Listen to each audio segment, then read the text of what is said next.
Today on the Art of Culinary Spaces, we journey to San Pedro Sula, Honduras, where CIMA Restaurant represents a bold vision in fine dining.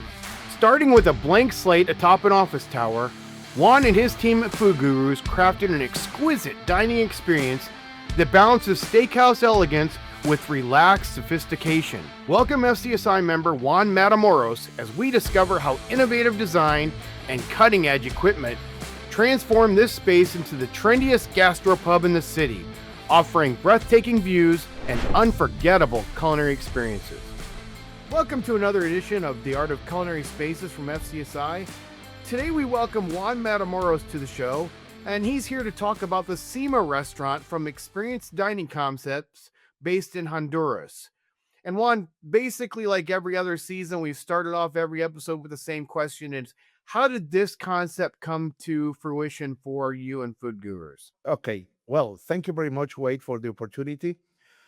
This project, it's pretty amazing for our company because one day we receive a call and from Grupo Comidas, that's the holding of the Experienced Dining Concept Company. So we receive a call and they asked about if we could give support to them related on a new concept and a new project that they have. So the conversation, it started that they would like to open it like a new division, and that division is oriented to high-end restaurants. So that is the reason that the name of the company, Experience Dining Concept, started. And Grupo Comidas right now, it's a company, it's based in Honduras, and they have around like 120 restaurants, but they are main related on QSR concepts like Pizza Hut, KFC, China Walk, and Denny's also. And but they never realized and made a high-end concept. So that is the main reason that we received the call that if there any opportunity that we could support them. What was the reasoning that they decided to go that route now and kind of get away from what they're known for? I feel the people of ADI, they truly, or Grupo Comidas, they truly know how to do restaurants, but they would like to do all the things, all the projects the right way. So they asked to us because they never develop a high-end concepts. So they don't know, like, they understand that they have a different, like a checking list, you know? So the checking list is completely different because at QSR, you only put it, this equipment, this is the process, and this is the manual, and that's it. But in the other one, you need to add it like experience. You need to add like another value because the value of the food is completely different. So that is the main reason that they call it to us. And I believe they felt that they have a significant gap in the type of the restaurant because in San Pedro Sula, there is a huge, a huge high-end restaurant, but nothing like CIMA. So the main award, the main sentence that we receive is we need to develop the best restaurant in the city. So that's huge for us. Right. So that's a great question, and that is, what's it like as a food service consultant? You've been doing this a long time. What's it like when the client calls you out of the blue and says, "We want to create the best restaurant in San Pedro Sula"?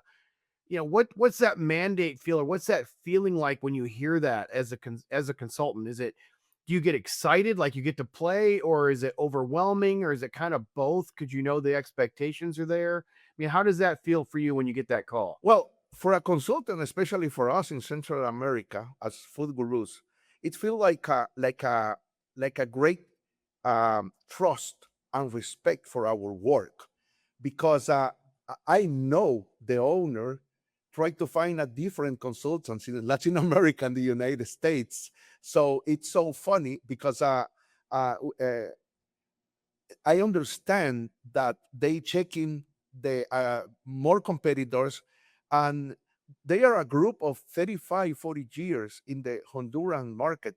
So uh, the way that they require our services for develop a restaurant really shows the level of confidence that they gave to us. So for us, it's a it's a trust and respect.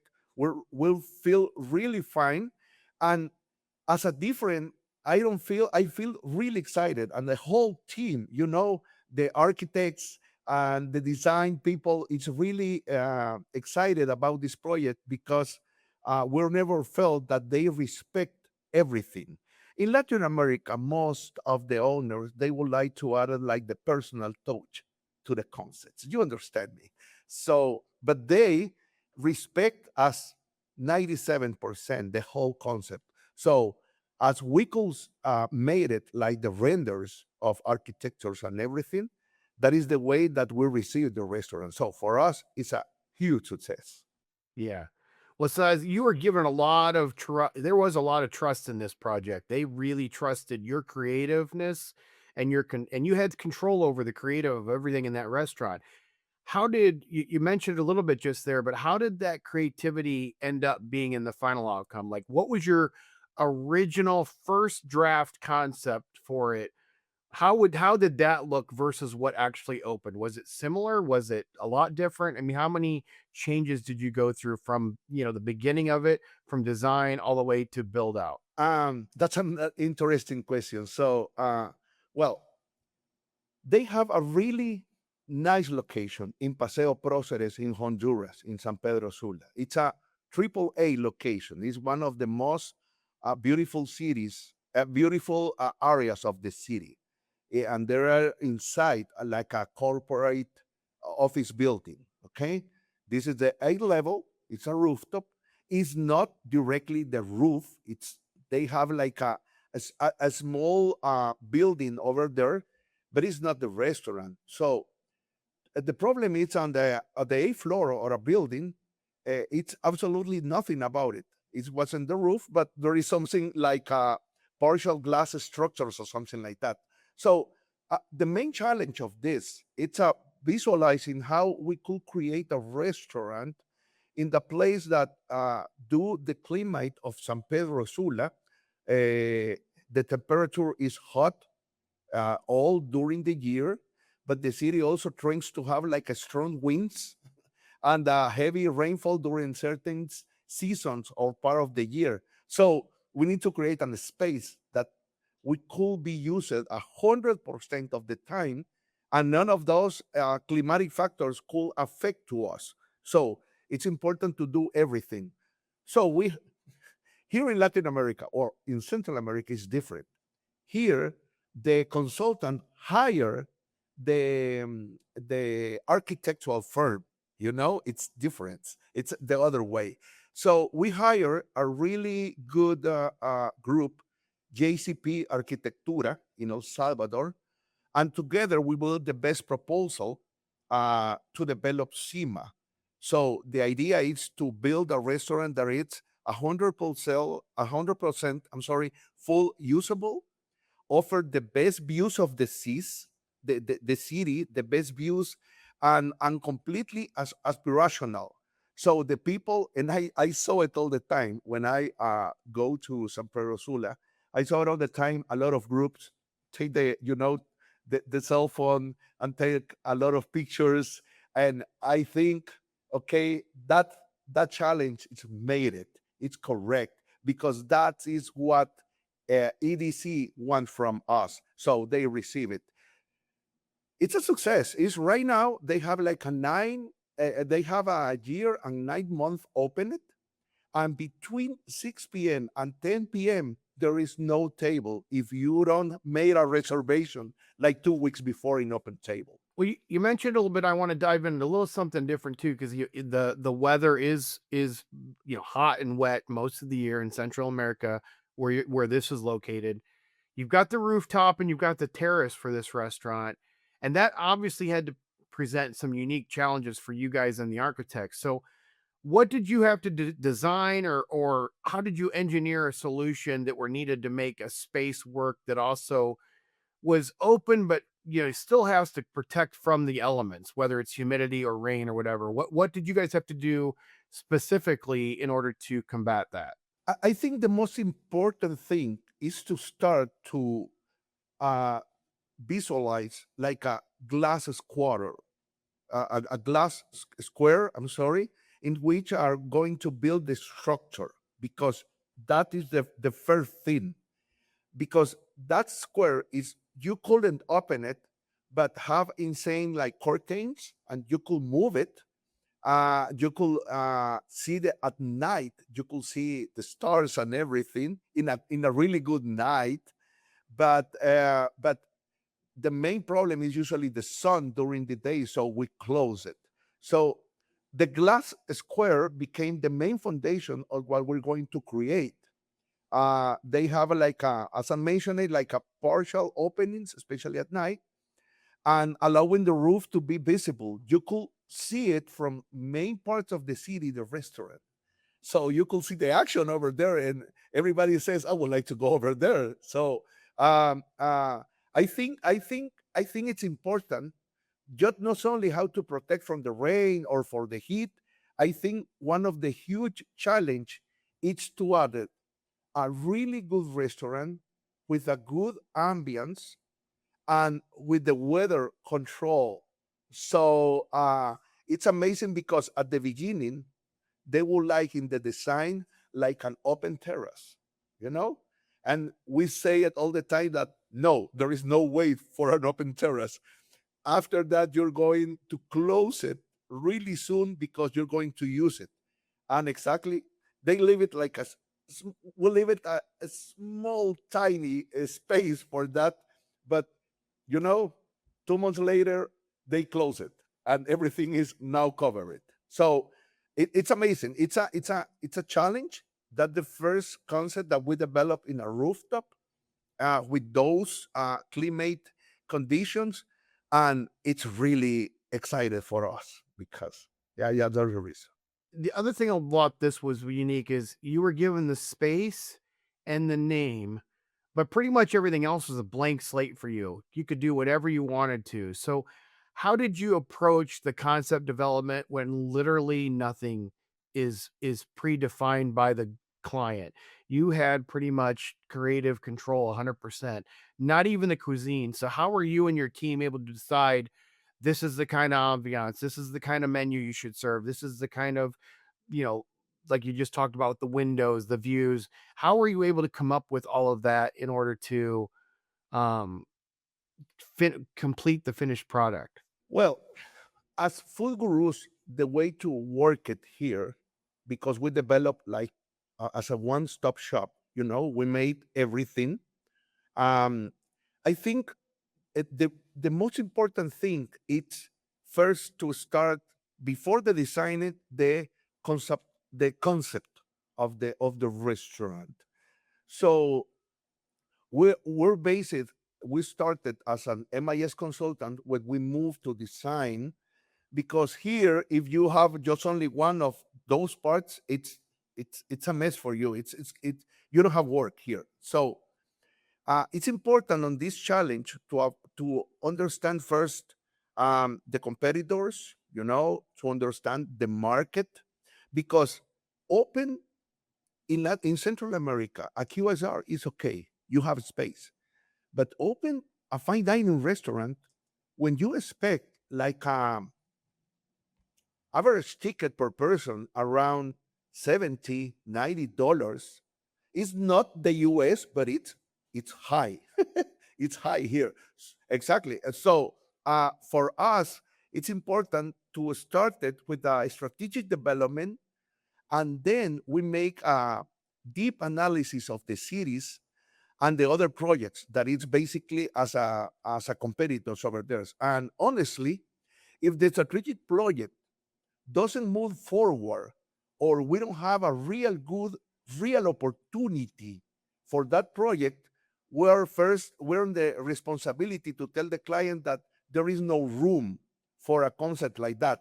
But we find it, we find it because there is another, like a CIMA is basically like a gastro bar with a steakhouse base. Okay, it's they have a lot of meat and something like that. So, but we found the opportunity because there is a lot of restaurants, but they are more like a typical Latin style steakhouses, like a old style haciendas and something like that. So they will like completely different, another page for the restaurant. So we found the space. We understand that the restaurant is moving really fast, so we take the way with them and then move it forward. Let's talk about the menu because it is a new, fine dining is not something usual around there in San Pedro. So, what how did you and your team decide to shape the menu, the culinary direction, knowing that you already had the design in place, you knew what it was going to kind of look like. Now you have to come up with the menu and recommended them what kind of food to serve. So how did you and your team decide what the menu should look like? Well, San Pedro Sula had a meat focused concept primarily. Most of the concept they use like a charcoal, okay? But here in Latin America, they use it a lot of, but different techniques. But basically, are very Latin style steakhouses, okay? But CIMA, the idea is to develop a different thing. So, completely different. Introduce hosper, like the oven, and we added not to the kitchen, not just only one, we added two. And the client says, the people from EDI says, okay, it's okay, but it's really expensive. What? Tell me the difference between a conventional oven and tell me the benefits of a hotspur oven. So the first things that when we're doing this kind of project, because it's not the only one that we developed in the past, we take the client usually to Mexico or the United States to establish as a benchmark. When we have the benchmark, they see it like, I like this style. And if we understand that this style fits on the Latin American market, let's move it. But in other case, we explain to them that it's necessary to make some changes or something like that. So we explain to them like different smoking techniques on different finish techniques for the meat and how is the best way to do like the thicker cuts, because here it's all the time it's a tiny cut because it's just only for. So we move it forward on that, and the people really like the concept. That's the base, and then we added like more international menus. We're working with chef from the US. The name is Brad Kilgore, and we're working with Brad, talking about the menu. And there is a lot of things that finish at the table. We added more experience to the table, to the people, and all the times when you move the experience to the table, the telephones is go out, and then you're in at the social media, in photos and in videos and something like that. So the main thing that we explain to them is, internally we call it, this oven leaves the meat from the earth to the moon. It's a difference. You will find another thing, and they approve that. So we're moving forward on that on the menu. From a guest standpoint, you and I have known each other a long time. I've talked about how when I plan an event, I plan it from the attendees' perspective. So, from a guest perspective, when they walk into SEMA for the first time, what do you want them to feel or see, and what kind of emotion response should they have when they walk into SEMA? Well, the idea it's to feel in another place, in another country. Ideally, I love Honduras, but when you're inside SEMA, you feel like in another thing. Like you feel the music. It's a whole things of experience details, like the ambience. The restaurant have two bars, one of the entrance. That is not so common in Latin America. You only have the bar to dispatch drinks. That's it. No, here it's a bar to have experience, to interact with the bartender and something like that. And we have a lot of small dishes that the people could try at the restaurant, and you don't need to order like a huge steak, you know? You could come. So what we want is the people feel a different experience. Nice restaurants, nice bathroom, you know, I don't know, but the building runs exact for us because when you open it, the elevator, you goes directly to the restaurant. So there is a punch for the people when you it's open and everybody go. It's inside the restaurant. There is not a lobby. That's the lobby for the restaurant. So I think it's sensorial experience for the people, and I think that's part of the success. And right now we're so happy because they requested to us a second concept. Completely, we're working on that right now, a second concept, but it's completely different from CIMA, another name, another thing, and they would like to develop in the Central American region. They told to us around like 8 more concepts. So they are so happy. They understand that they found the correct client that they would like to see it inside the restaurant. And what I tell to you, it's an honor to work with them. Yeah, absolutely. I say you've actually found that they've identified now. So the concept works. They know that they've been able to identify that. So now that's very cool that you're seeing it, in not only Honduras, I'm sure, but in Central America, you're going to see potentially more of these fine dinings opening up. It seems like. Exactly, because after the COVID area, the era of the COVID, most of the fine dining restaurant they suffering too much.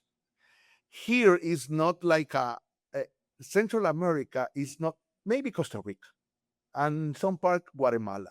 They have like a few fine dining restaurants, but it's not the focus. But right now, we're feeling, and one important thing, Wade, uh, we saw it that in San Pedro Sula, most people, different companies, groups, they accept the challenge to move forward with different concepts. And now we saw it like 4 or 5 different fine dining concepts in San Pedro Sula trying to work against CIMA, that it's okay. But I like it because the people feel that there is enough market for everybody if we do it the correct things when we make the restaurant. So it's nice. I'm truly, I have the committed with my company to grow everything related on restaurants and gastronomy industry and food service in Central America. And the only way to do it is working together. Yeah. So you guys, they said something to you that's very uncommon in the industry that you guys are in, food service consulting, and that was the owners came to you and said, "We're in no hurry to open. We want to do it right." That's very uncommon to have an owner tell you that. Usually it's like, "We need it now, we need it tomorrow," whatever it might be. How did that mindset of like, "We want to make sure we get this right. We don't care how long it takes you to do this." How did that allow you as food gurus to impact the project timeline and then also give you the quality to come up with what you came up with for SEMA? I mean, did that give you a lot more freedom to come up with things, not feeling pressure, or did it actually make it harder because you had too much time? I mean, sometimes tight deadlines make you get more creative. So, how did that affect you and everybody at Food Gurus? That's the best question of the interview. In the beginning, and on the first conversation, and it's important to understand this, we received something like, "Hey, I want to develop a concept." Okay, perfect. That's the part of the conversation at the beginning. Okay, and then I asked it, "What kind of concept do you want to develop?" And the answer is, "I have no idea." Okay, it depends on what the market has space of. Okay. And then I ask it again, is there any particular like type of cuisine or restaurant that you like? And I received the same answer. I have no idea. So that called my attention that it's important that I understand that this is a really big project. But the most important thing that they have no notion what they wanted. So for us, that is a challenge, an important challenge. And I remember it when we finished the visit to Honduras. I said it with my whole team, and I said, we're in the front of most or maybe the highest challenge that we have as a company, because the people they trust in us, they have the money, they have the place. So there is no way to this project doesn't work pretty well for them. So it's important because the market showed to us how is the best way to move and to improve. So um, they gave to us the name of CIMA, but they don't make pressure that accept that name. No, no, no. They say to us, okay, validate. If you want CIMA, it's okay. If you want another one, and we presented, a different type of names, different type of concepts, and we are the first one that we say to them that stay with CIMA. CIMA is the best way to do it. So I think the best thing is the name is already registered, but we make it like the validation process, and that is, I think, the best way to do it. Does it stand for anything? Does CIMA stand for anything in particular, or is it translate to anything? CIMA, CIMA in Spanish means like the top of the mountain. That's the CIMA. So no. They talking about like they have like a statement or something like that they are like kitchen with fire or something like that, talking about the Josper. But they don't want like that the sentence or the statement means something. They would like the just only want the name. The people could imagine whatever they want. How can the public find out more about you and Food Gurus? Okay, we have our website. It's easy. It's food-gurus.com. That is the best way to do it. And we have our social medias channels. We have Instagram and Facebook as foodgurus.ca. Okay. And we could find them as a Food Gurus Central America at LinkedIn. So nice. It's easy to find us. Yeah, very good. Easy to find us. Thank you for joining us for this edition of the Art of Culinary Spaces. We hope this conversation has sparked your creativity and inspired new ideas within the world of food service design and planning. Make sure to hit that like and subscribe button so you don't miss out on all of our future podcasts. Stay tuned for our next episode when we explore another groundbreaking project and exceptional design from FCSI members that are transforming the culinary landscape.